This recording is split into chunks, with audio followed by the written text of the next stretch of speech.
Selamat datang kembali di channel kami. Di tengah panasnya demonstrasi dan kerusuhan yang terjadi baru-baru ini, sebuah video viral telah memicu pertanyaan besar dan kontroversi.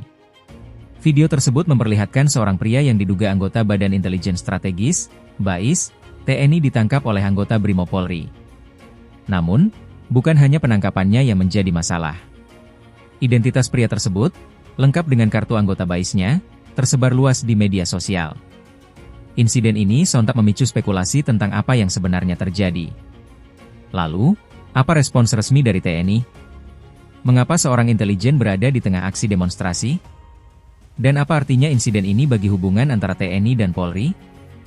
Mari kita bedah tuntas kasus yang langka dan sensitif ini. Insiden yang menjadi viral itu memperlihatkan seorang anggota Brimob Polri tengah mengamankan seorang pria.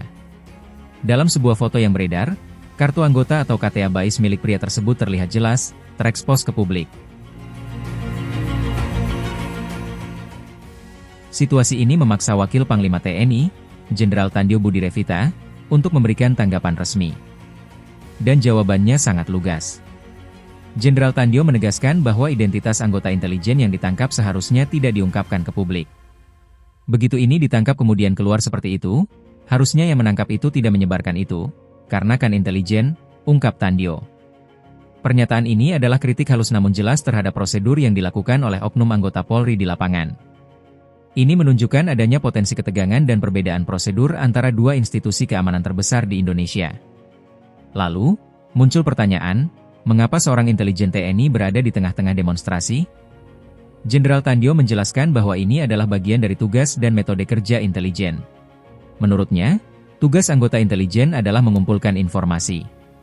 Salah satu cara yang paling umum adalah dengan menyamar dan melakukan infiltrasi ke dalam kelompok-kelompok tertentu. Dalam kasus ini, kelompok demonstran.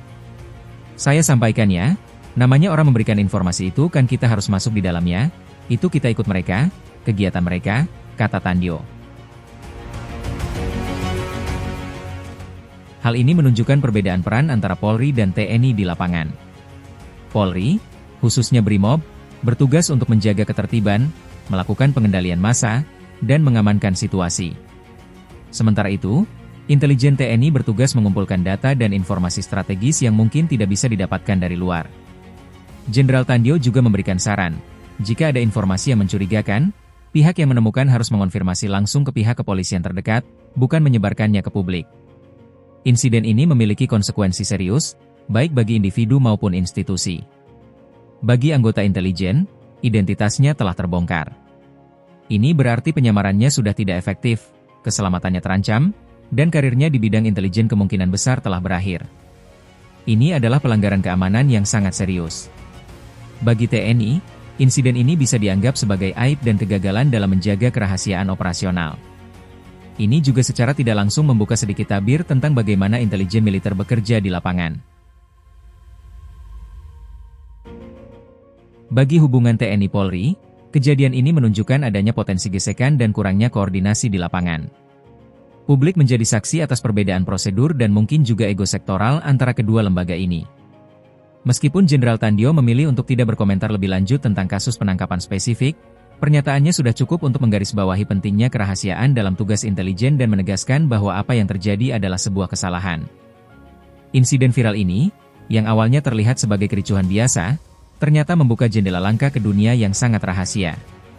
Peristiwa ini bukan hanya tentang penangkapan, tetapi tentang peran intelijen militer dalam situasi domestik dan hubungan yang kompleks antara TNI dan Polri. Ini adalah pengingat bahwa di balik setiap demonstrasi, ada berbagai pihak dengan peran dan tugas yang berbeda-beda, dari petugas keamanan berseragam hingga individu-individu yang bekerja di balik layar tanpa diketahui.